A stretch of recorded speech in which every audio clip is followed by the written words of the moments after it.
নরম তুলতুলে মালপোয়া পিঠা।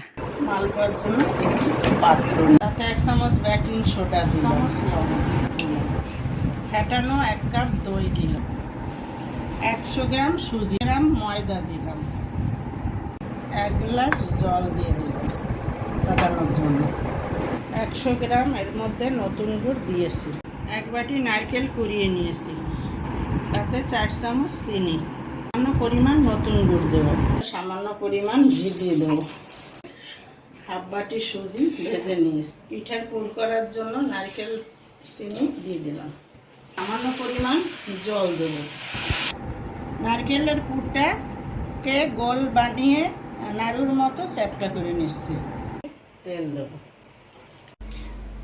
এই পুরটাকে নিয়ে বাটারের মধ্যে দিয়ে দিচ্ছি। তৈরি হয়ে গেছে মালপোয়া পিঠা।